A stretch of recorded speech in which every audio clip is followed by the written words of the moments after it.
Hi, my name is Amy Silvestri, and I'm here today for Grand Canyon University class CYB-525. I am talking about understanding cloud computing and its security implications. What is cloud computing? Cloud computing delivers computing services over the internet. The services can include and allows for less on-site storage. The benefits of this are the services that are offered, storage, which is not on-site, it's off-site, so you don't have to have as many servers and as much space taken up. You have databases, networking, and software that are more accessible to your organization. And also many of the services that are provided are analytics. So this can also help you make sure that you are offering the safest and most usability for your end users. The benefits of this are cost savings, scalability, again, so you can scale up or down as needed, the flexibility of the use, and it's highly efficient because you're not having to have massive amounts of space, and your network is pretty much unlimited and doesn't have to be scaled down. The software as service model is an application delivered over the internet. It is things like Google Workspace or Salesforce. The platform as service is a platform for developers. They build and deploy applications for the end users. So an example of this is Google App or Microsoft Azure, where you can build, the developer builds this for the organization and then sends it out to the end user. Or the infrastructure as service also provides a platform for developers to build and deploy applications. So the applications do ultimately go to the end users, but these applications are things that your whole organization is going to use. So an example of that is Amazon Web Service or Microsoft Azure. You can purchase these and build what you need for your organization and then send it out to your end users. The desktop as service, it basically just delivers a virtual desktop to end users. So it looks like your local desktop, but you're going out to the internet to actually access the desktop. The end users generally are not aware that they're doing this. It is like VMware, Horizon Cloud, Citrix, virtual apps, or a desktop app. So these are the examples of that.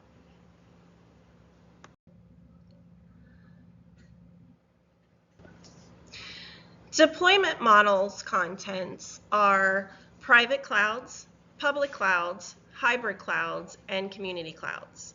Now, private clouds are exclusive use by a single organization. This obviously will allow more control for the organization over their data and security. It is the most secure cloud that is available. The public cloud is a public internet shared cloud. So what that means is it's offered over a public internet, which isn't always secured, and it's shared with more than one organization. So you have more than one organization that's allowed or able to access information and data. This can make the cloud computing cost effective because you're sharing the cost amongst several organizations, but you are subject to less control and security vulnerabilities. There's also the hybrid cloud. This is a combination of the public and the private cloud. It offers flexibility and offers optimal resources and usage. So you have a little bit more privacy, you're able to control it a little bit more, but you still have that public component where you're sharing it, so it offers some cost saving and some variability. The community cloud is a shared cloud, but it's shared by several organizations with common concerns over security and vulnerabilities. So it's necessary to use this type of cloud when you're looking at like governmental or healthcare organizations, because that information needs to be shared amongst many different organizations or within a very large organization. It does have to be secure information, but it also has to be accessible to more than one user or provider. So if you're looking at a community cloud, you're looking at a much bigger organization or multiple organizations that are having to share information that does need to be kept private.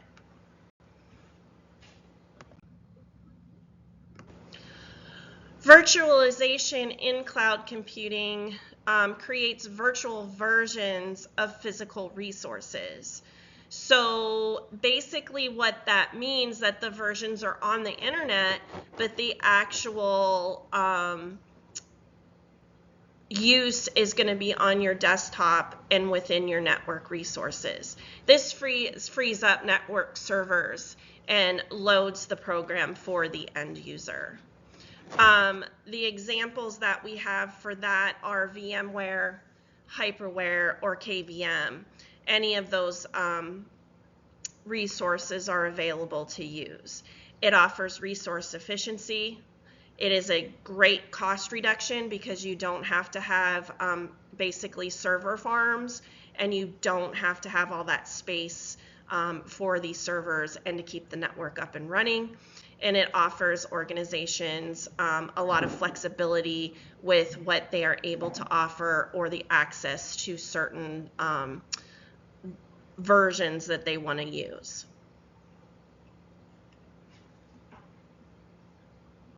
Understanding service-oriented architecture's content. The SOA allows integration of various services via interfaces. It allows you to have reusability, so it's not like a one-time use and then you can never use it again. Scalability, if you have a lot of employees or not a lot of employees, you can scale your services up or down. And interoperability, excuse me, is the ability of different systems, devices, applications, or products to connect, communicate, and work together. So if I am using this system and I want to use application A, but I also need it to interface or be compatible with operation B, it's able to do that and work effectively. So you're not having to redo work several times. The web services that use this are REST or SOAP. Security concerns. Obviously, attacks are always a necessary thought when you're building any kind of network, whether it be in a cloud or on actual servers, private networks. So you're always going to be looking at data breaches, which can consist of mining data or threats where data is leaked to an attacker, or they go in and get it using other means. The distributed denial of service or DDoS attacks are basically the attack that overwhelms the network. So large amount of information and traffic is being dumped onto the internet. It will sometimes take this system offline, or it'll slow it down considerably, which opens up for the attackers to be able to get data.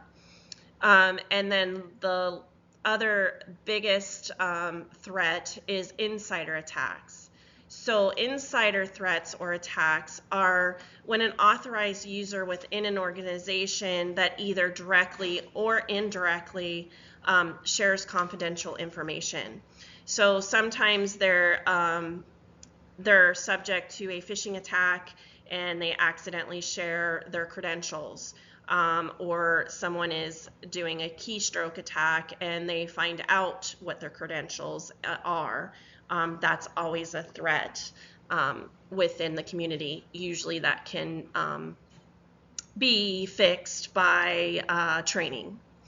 The mitigations for these attacks, encryption, so whenever your data is being sent from one place to another, especially when you're going through the cloud, you wanted to encrypt that. So you have an end user key that is able to decrypt, and then the data isn't as easily stolen.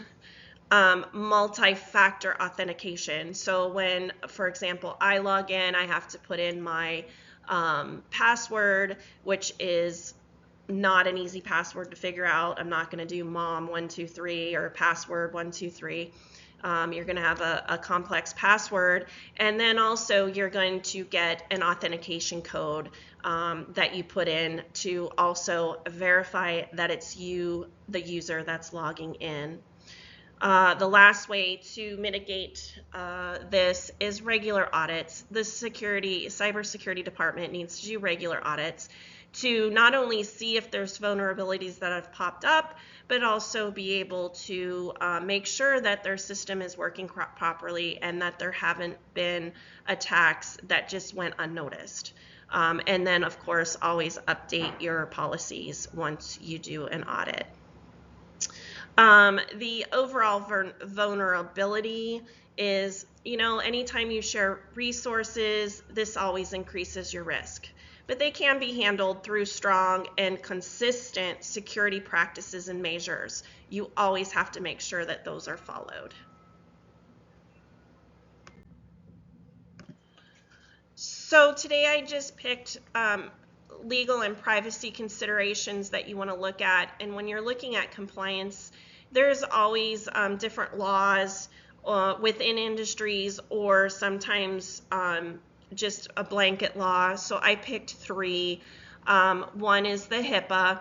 This is the Health Insurance Portability and Accountability Act. This is a U.S. law.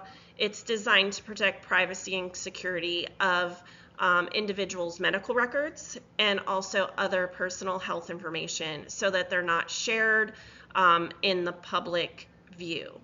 This is for any healthcare provider or healthcare supplier of goods, and it's always there to protect the patients.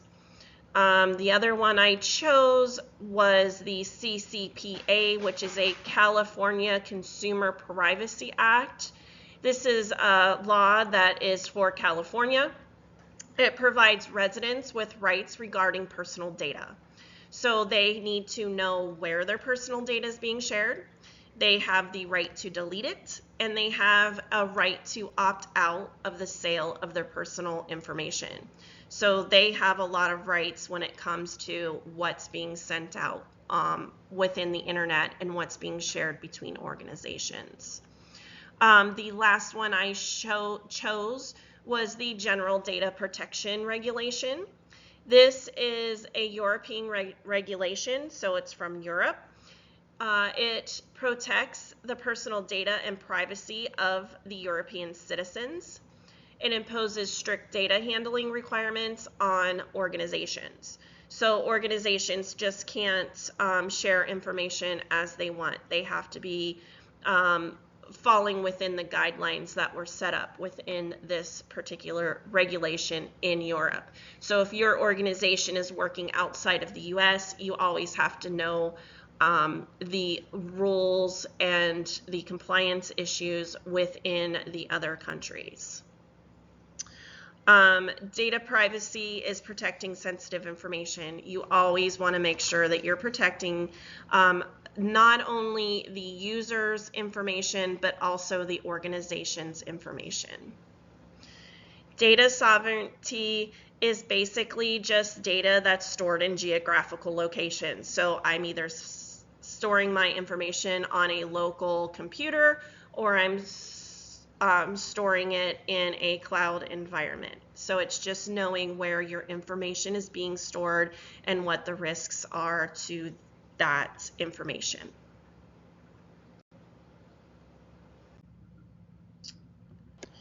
Okay, cloud versus local resources. Local resources are on premises. wherever the organization is working, they have all of the resources stored locally. It requires hardware and maintenance on premises by employees of the organization. This can be cumbersome and requires lots of space and experts that understand the upkeep and maintenance of the system. So this can become very a cost prohibitive type of storage because you don't have as much resources and scalability. Local control. The organization does have more control, but it comes with a higher cost of both servers, and it also is an issue because of employee and space issues. So you don't have as much scalability up and down when you're doing local control within the resource. So if I'm storing at my house, I'm going to need, let's say, 10 servers. I'm going to have to maintain that myself. I'm not going to have the scalability because if I outweigh those servers, I am not going to be able to just go down to my local store and get another server. It takes money and it takes time.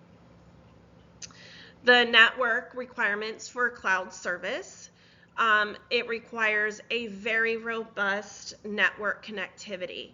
So you want to know that you have reliable internet connectivity and that it is always going to be running or first up and running if there is a downtime because of, let's say, a storm or something like that. It is having to have high speed as you're going to have multiple users. So you want to make sure that you are meeting the requirements of your organization when you're doing this kind of cloud storage. The security for cloud storage, it oftentimes offers built-in security. You will also have your own organizational security protocols built in. And it does always require proper configuration. So that can either be handled through the organization's configuration, or some of the cloud providers also provide that type of thing. So you kind of have a double dipping. You can use either. Okay, so cloud computing offers significant benefits and poses unique security challenges because your data is going across a network and it is being stored at an outside source. To understand and implement, you have to make sure that you have very strong security measures in place. And they are crucial to make sure that you are safe when you're doing cloud computing. Thank you for your time today, and I hope to talk to y'all soon.